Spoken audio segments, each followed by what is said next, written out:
네팔에도 안나푸르나가 있습니다. 안나푸르나. 곡식이 많다. 그런 뜻이에요. 안나푸르나가. 그래서 그 안나푸르나 꼭대기에 보면 설봉우리가 설봉이 있는데 그 설봉이 꼭 곡식을 쌓아놓은 것 같다. 그래서 안나푸르나라고 그럽니다. 맞나요? 네. 맞습니다. 예나 지금이나 동서고금을 막론하고 먹는 것은 우리들에게 가장 중요한 일이었습니다. 그래서 먹을 것이 걱정이 없는 상태, 이 상태를 항상 사람들은 간구했죠.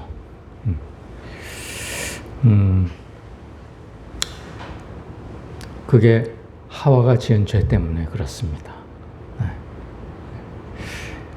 근데 이게요, 한자는 상형 문자입니다. 그죠? 상형 문자인데, 요 보일 시가, 무슨 상형 문자인지 아십니까? 하늘천을 뜻해요. 네, 하늘천을 그린 겁니다. 하늘천을. 그 다음에, 요 복은 단지를 뜻합니다.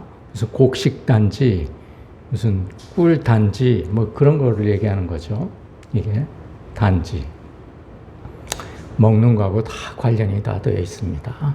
복이라는 게. 그래서 네팔 사람들도 복을 굉장히 중요하게 생각할 겁니다. 뭐 동양 사람들이 특히 복에 대해서 민감한 것 같아요. 우리나라 사람들이요, 참 그 노벨상을 받을 만한 발명품이 있는데 그게 숟가락 바닥에다 복자를 그려놓은 겁니다. 복자를 써서 밥을 한 술 뜰 때마다 복을 먹는 거예요. 복을. 네. 아주 기발한 아이디어입니다. 그래서 우리나라 사람이 이렇게 복을 많이 받았나? 그런 생각도 듭니다. 중국 사람들은 이 복이 하늘에서 내려온다고 생각을 했어요. 이게 하늘천자라고 그랬죠. 하늘천자. 하늘에서 단지를 쏟아 붓는다. 이렇게 해서 새해가 되면 이 복자를 거꾸로 그려서 대문에다가 붙여놓습니다. 예, 보시나요? 본 적이 있으신가요? 이거? 예.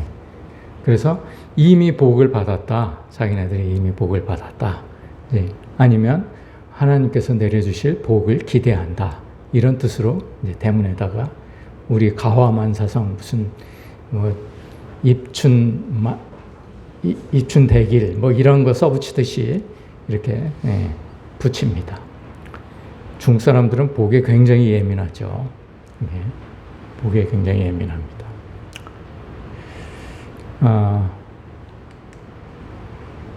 아무튼 중국 거는 별로 좋아하지 않기 때문에 제가 이제 한글로 다시 돌아왔습니다. 제 아내하고 저는요, 뭐가 필요한 게 있으면 사러 갔다가 메이드 인 차이나 하면 안 삽니다. 일단 안 사고 막 돌아다니다가 메이드 인 다른 나라 게 있으면 그걸 사고, 안 그러면 정 없으면 이제 가서 삽니다. 몇 번을 돌아다니다가 할 수 없으면 이제 사죠. 왜냐하면 조만간 못 쓰게 되기 때문에 그렇습니다. 그래서 그게 쓰레기가 자꾸 되니까 그렇습니다. 아무튼 이 복에 대해서 우리가 오늘 나눠보도록 하겠습니다. 하나님은 우리에게 복을 주신다고 성경에 나와 있습니다. 그렇죠? 하나님은 복을 주시는 분이에요. 복을. 그렇게 성경에 쓰여 있어요. 이 복이라는 말이요, 성경에서 약 500번, 신구약에 걸쳐서 500번에 걸쳐서 거론했습니다. 그 중에 이제 한 430번 정도는 구약에서 복을 나타냈고, 한 70번 정도가 신약에서 복을 나타냈습니다. 그런데 만약에 여러분, 성경에서 번역이 우리가 생각하는 그 복이 아니었다, 아닌 것을 복이라고 번역을 했다라고 생각하면 여러분 기분이 어떠시겠어요? 약한 신약에서 예수님께서 말씀하신 마카리오스를 뜻하는 복은 구약에서 한 40회 정도에 불과합니다. 나머지 390회는 약간 좀 다릅니다. 비슷한 것 같으면서도 약간 다른 복이에요. 복이. 그걸 이제 한 2, 3주간에 걸쳐서 여러분과 같이 나눠보려고 합니다. 하나님은 우리에게 복을 주시는 분이라고 그럽니다. 그런데 우리는 때때로 박복한 자신을 돌아보면서 하나님은 왜 나한테 복을 주시지 않는가? 그리고 맨날 왜 순종만 강요하시는가? 하나님은 계시기는 하는 걸까? 혹시 안 계시는 거 아니야? 하나님은 왜 우리가 받을 복은 전혀 관심도 없으신 거 아닌가? 그리고 당신에게 향한 어떤 관심과 사랑, 그것만 요구하시는 것은 아닐까? 이렇게 생각할 때가 있을 것입니다. 그렇게 생각하신 적 없으신가요? 전혀 없으신 것 같으네요. 저만 그런가요? 그러다가 어느 순간인가 그런 깨달음이 옵니다. 혹시 하나님이 주시려는 복과 내가 받으려는 복이 다른 것은 아닐까? 이런 생각 해보신 적은 없으십니까? 그래서 하나님은 계속 지금 나한테 복을 주고 계시는데 내가 그 복을 깨닫지 못하고 놓치는 것은 아닐까? 그런 생각을 하게 됩니다. 어쩌면 우리가 생각하는 복과 하나님이 생각하신 복이 다를 수도 있습니다.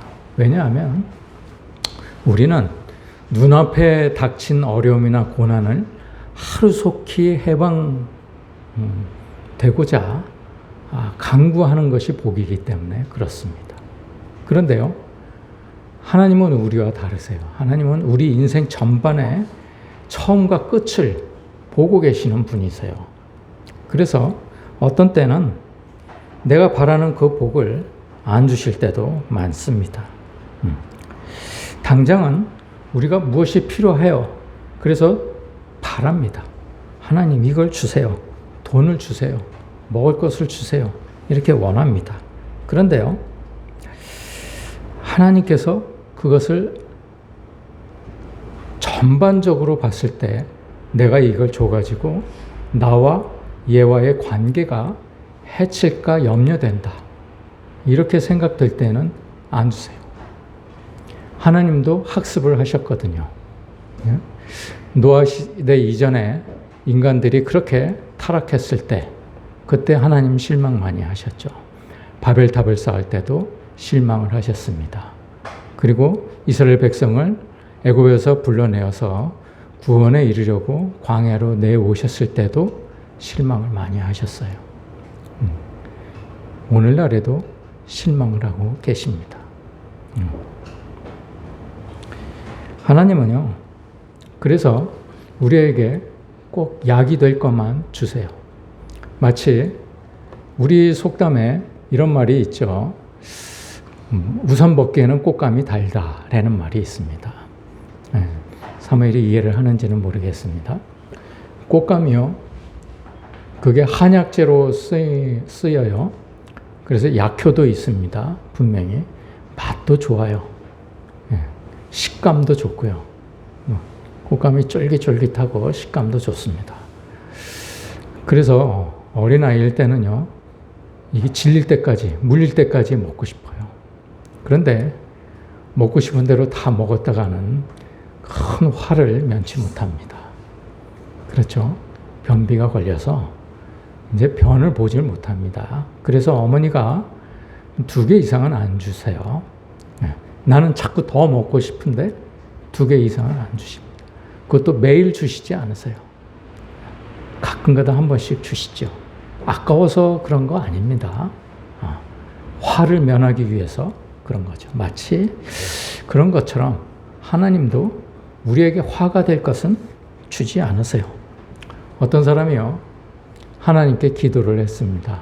하나님은 천년이 하루 같고 하루가 천년 같으시다고 하셨죠. 그러니까 갑자기 하늘에서 응답이 들렸어요. 그렇다. 그렇게 응답이 들렸어요. 그러니까 이 사람이 깜짝 놀라면서도 기회는 찬스다 하고 하나님께 다시 말씀을 드립니다. 그러면 하나님은 우리한테 1,000억이 1원 같으시겠네요. 그러니까 하나님이 그럴 수도 있지 이렇게 대답을 하셨어요. 그러니까 이 사람이 그러면 저 1원만 주세요. 이렇게 말씀을 얘기를 드렸어요. 그러니까 하나님이 속히 응답을 하셨습니다. 뭐냐? 하루만 기다리거라.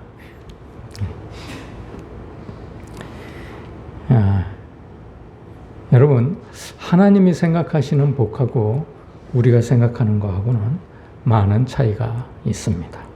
여러분에게 있어서 복이란 무엇입니까? 하나님은요, 천지를 창조하실 때 4번째 날부터 3번째 날까지는 자연을 창조를 하셨어요. 그리고 그 4번째 날, 5번째 날, 6번째 날은 그 자연에 들어갈 하늘에 있어야 될 생물, 바다에 있어야 될 생물, 육지에 있어야 될 생물들을 지으셨어요. 그 생물들을 지으실 때 우리말 성경에 복을 주시었다 이렇게 얘기를 합니다. 복을 인간에게만 준 게 아니고요.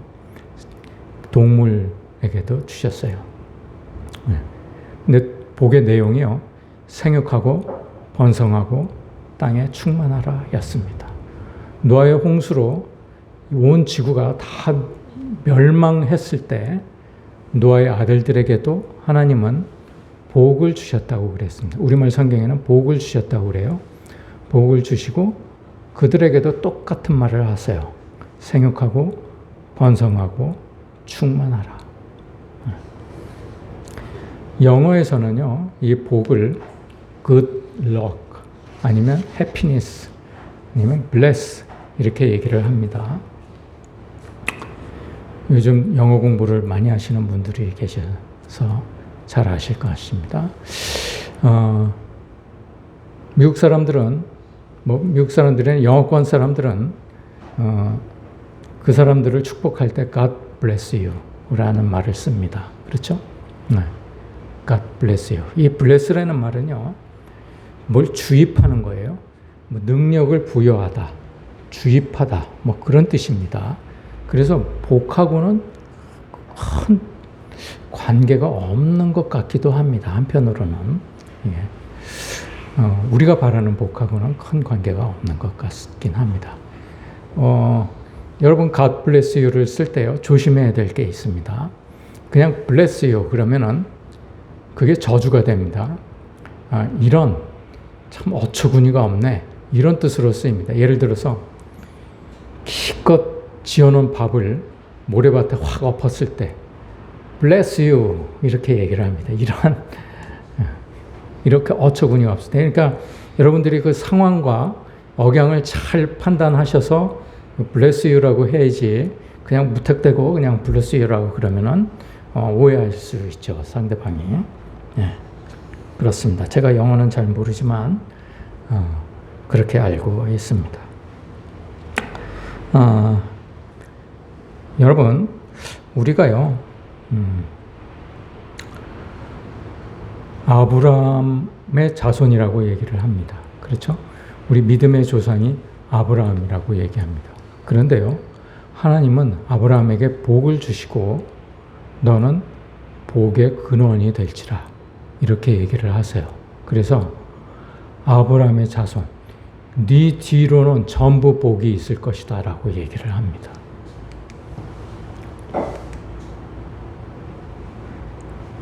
네 뒤로는 다 복이 될 것이다. 내가 너로 큰 민족을 이루고 내게 복을 주어 내 이름을 창대하게 하리니 너는 복이 될지라. 너를 축복하는 자에게는 내가 복을 내리고. 이게 무슨 말입니까? 네 뒤를 따르는 자, 하나님을 믿는 자, 너를 축복하는 자에게는 내가 복을 내리고 너를 저주하는 자에게는, 너를 욕하고 하나님을 경외시하는 자들, 이런 사람들에게는 내가 저주하리니 땅의 모든 족속이 너로 말미암아 복을 얻을 것이라.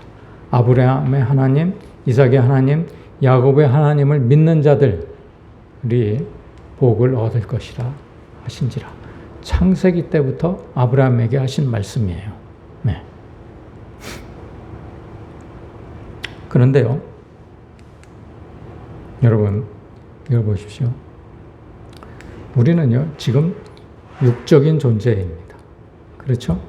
그러면 우리가 바라는 복은 무슨 복이겠어요? 육적인 복이돼. 그렇죠?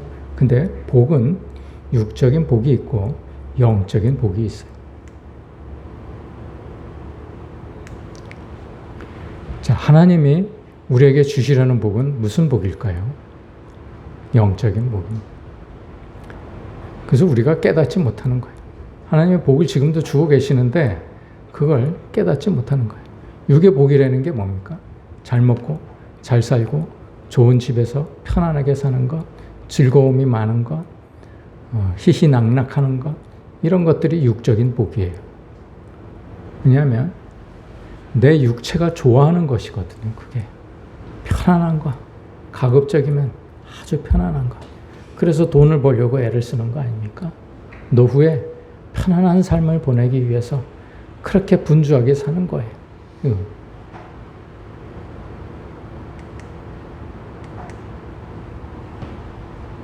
오늘 본문의 6절까지의 말씀입니다.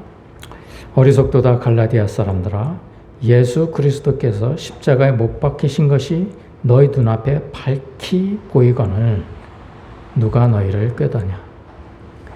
이 갈라디아 사람들이요, 그 율법, 그러니까 갈라디아에 있는 유대인들이, 유대인 그리스도인들이 율법에서 아직도 헤어나오질 못해요. 그래서 이방 사람들이 예수 그리스도를 믿으려고 할 때도 심지어는 할례를 받아야 된다고 주장을 했었어요.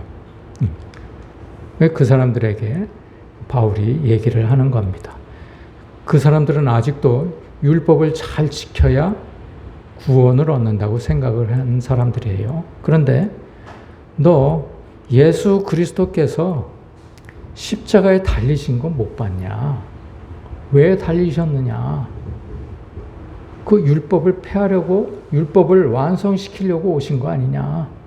그 율법을 완성시키기 위해서 우리들에게 오셨는데 너 그걸 보고도 아직도 율법 타령이냐? 이 얘기입니다. 네. 눈앞에 밝게 보이거늘 누가 너희를 꾀더냐? 내가 너희에게서 다만 이것을 알려 하노니 너희가 성령을 받은 것이, 갈라디아 사람들은, 갈라디아서는 벌써 이제 사도행전 2장 이후의 일이에요. 고린도도 지나서 이제 갈라디아로 들어갔기 때문에 성령을 받은 사람들입니다. 너희가 성령을 받은 것이 율법의 행위로 해. 네가 율법을 잘 지켜가지고 성령을 받은 거냐? 아니면 듣고 믿음으로 받은 것이냐? 듣고 믿음으로 받은 거 아니냐? 네가 율법을 잘 지키기는 뭘 잘 지켰냐? 율법은 우리가 지킬 수 없는 거다. 그런데 너희가 성령을 받았으면서 성령으로 시작하였다가 이제는 다시 율법으로 마치겠느냐? 이 얘기입니다. 너희가 이치 많은 괴로움을 헛되이 받았느냐? 과연 헛되냐? 율법은 헛된 거예요. 너희에게 성령을 주시고 너희 가운데서 능력을 행하시는 이의 일이 율법의 행위에서냐 혹은 듣고 믿음에서냐? 너희 가운데서 능력을 행하시는 이의 일이 믿음에서 기인한 것이다. 아브라함이 하나님을 믿음에 그것을 그에게 의로 정하셨다 함과 같으니라. 아브라함이 하나님을 믿으니까 하나님이 그것을 의로 여기셨어요. 그래서 이 의가 아브라함의 복이 된 것입니다. 그러니까 우리도 그 의를, 아브라함이 가졌던 그 의를 가지면 우리에게 복이 임합니다. 동서고금을 막론하고 복은 인간이 최종적으로 추구하는 목적이 되어 왔습니다. 네. 복이란 무엇인가에 대한 많은 의견과 논리나 견해도 굉장히 많습니다. 그리스도인이든 불신자이든 복은 그게 무엇이 되든 간에 나한테 유익할 것이다, 이렇게 생각을 해온 것도 사실입니다. 그래서 전도할 때 가장 많이 쓰는 단어가 복과 사랑이에요. 우리가 생각하는 복이란 일상에서 누리게 되는 행운, 행복, 기쁨, 즐거움, 건강 이런 것입니다. 이와 비슷한 말로 행복이라는 말이 있는데 이것은 삶에서 기쁨과 만족함을 느껴서 흐뭇해지는 상태, 이런 상태를 얘기합니다. 그런데 이 복에 대한 관념이 오랜 시간을 걸쳐서 왜곡되어 왔어요. 그래서 우리에게 복이란 물질적인 복, 돈이 많거나 건강하거나 장수와 같이 이렇게 지극히 그게 복인 것이냐 지극히 편향적으로 고착되어 온 게 사실입니다. 근데 여러분 우리가요 아직도 유교적인 틀에서 벗어나지 못했어요. 이스라엘 백성들이 율법에서 쉽게 벗어나지 못하는 것처럼 우리도 유교적인 틀에서 아직도 쉽게 벗어나지 못하고 있습니다. 모든 면에서 그렇습니다. 근데 유교에서 말하는 복과 비슷한 행복이 있어요. 이것은요 인을 실천하는 것입니다. 어지린 이웃에게 인을 실천하는 것을 가장 큰 행복으로 여겼어요. 유교에서도. 불교에서는 행복이 뭐라고 그럽니까? 불교에서는 행복을 해탈이라고 얘기를 합니다. 해탈의 경지에 오르면 행복함을 느낀다고 그럽니다. 해탈이 뭐냐면 사람은 죽어서 다시 돌아옵니다. 다시 이 세상에 돌아오는데 그 사는 동안 지은 죄의 경중에 따라서 짐승으로 다시 태어나기도 하고 사람으로 다시 태어나기도 하고 그렇습니다. 아주 미물로 태어나기도 하고 그렇게 하죠. 그러면서 이게 사는 것 자체가 고난이죠. 고통이죠. 고통의 윤회를 얘기하는 거예요. 그런데 어느 순간 이 윤회를 벗어나는 단계가 옵니다. 깨달음을 얻게 되면 이 윤회를 더 이상 겪지 않아도 되는 단계, 그게 바로 해탈이라고 얘기하죠. 그래서 그 해탈의 경지가 되면 행복하다고 얘기합니다. 도교에서는 어떤 것을 행복이라고 얘기합니까? 무의자연이라고 얘기합니다. 무의자연. 내가 자연에 동화되어서 자연과 같이 사는 거예요. 자연처럼 사는 것입니다. 자연과 내가 한 몸이 되어서 살 때, 그때 행복이라고 여겨지는 거죠. 유교에서 말하는 복이요. 오복이 있습니다. 여러분 잘 아시나요? 오복. 이걸 잘 알아야 여러분 하나님의 복을 판단할 수 있습니다. 우리를 지금 사로잡고 있는 복들에 대한 관념이 이렇기 때문에 우리가 복을 오해하고 있는 거예요.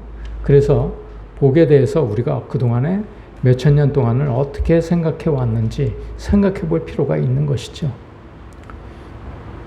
유교에서 말하는 수, 요거는 장수하는 것을 뜻합니다. 오래 사는 것. 건강하게 오래 사는 것을 뜻합니다. 부는요, 적당하게 만족할 만큼 있는, 너무 넘치지도 않고 너무 부족하지도 않은 상태의 부를 얘기합니다. 강령은 몸과 마음이 건강한 것, 이것을 뜻합니다. 유호덕은 뭡니까? 이웃에게 덕을 베푸는 것을 얘기합니다. 고종명은 뭡니까? 고종명은 내가 천수를 다 하고 집에서 편안하게 임종을 맞이하는 것을 얘기합니다. 이것을 유교에서는 오복이라고 얘기를 합니다. 오복. 수부, 강령, 유호도, 고종명. 상식이죠. 예. 상식이죠. 여러분 다 잘 아실 것입니다. 그런데요, 정약용이라고 여러분 잘 아시죠? 정조 때 우리나라 실사구시의 유학자였습니다. 이 사람이 레오나르도 다빈치와 비슷한 사람이었습니다. 우리나라의 레오나르도 다빈치 그러면 이 사람이다 이렇게 생각하시면 됩니다. 이 사람이요 열복, 복은 열복과 청복이 있다 이렇게 얘기를 했어요. 열복이 뭐냐?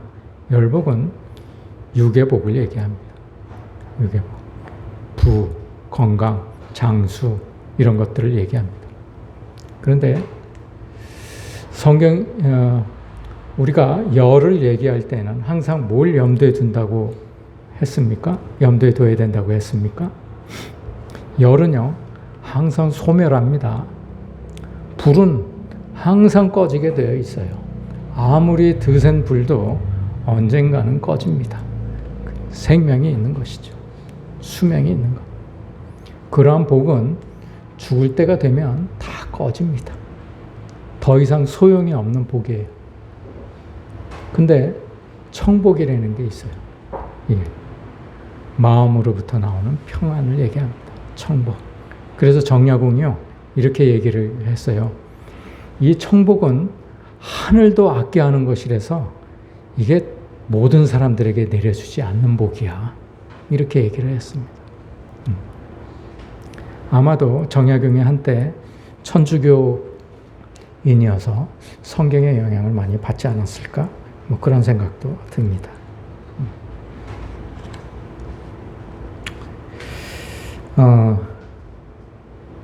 여러분 창세기에서요 아브라함에게 내려진 복은 거의 모두 장수, 다산, 건강, 풍요, 명예, 행복 이런 것들처럼 세상에 있는 것들로 귀결이 많이 됩니다. 그게 우리는 복으로 번역을 했어요. 하나님께서 블레스 해준 것을 우리는 그걸 복이라고 생각을 한 거예요. 근데 사실 우리나라 말 중에 그거를 복 말고 다른 말로 대체할 수 있는 단어가 없어요. 그래서 아마도 성경을 번역하는 분들이 그냥 복으로 번역을 하고 말았던 것 같습니다. 그래서 우리 그리스도인들이 복에 대해서 오해를 많이 해요. 아, 복은 장수하는 거야. 애들을 많이 낳는 거야. 풍요로운 거야. 이렇게 생각을 많이 하는 거예요. 그게 뭐 올바른 해석인지는 한번 생각해 봐야 될 일입니다. 그런데 여러분, 바울은 이 세상에 있는 것들을 사랑하지 말라고 그랬습니다. 여러분, 이 세상에 있는 복들은요, 하나님께서 원하시는 복이 아니고 하나님께서 주시는 복도 아닙니다. 이 세상에서 우리가 생각하는 복은 그냥 모든 사람들에게 주어지는 일반적인 복입니다. 비가요, 그리스도인들에게만 내리는 건 아니죠. 모든 인류에게 그리스도를 믿든 안 믿든 하나님을 믿든 안 믿든 모든 인간들에게 다 내리는 비입니다. 그것처럼 복이라는 것도 이 세상에 우리가 생각하는 육적인 복은 모든 사람들에게 다 내려지는 복들이에요. 우리는요, 그 복보다도 더 중요한 그러한 복을 얻게 될 사람입니다. 여러분, 이 복을 사모하시기를 바랍니다. 다음번에는 성경으로 들어가서 복에 대해서 다시 구체적으로 한번 말씀을 나누도록 그렇게 하겠습니다. 기도하시겠습니다.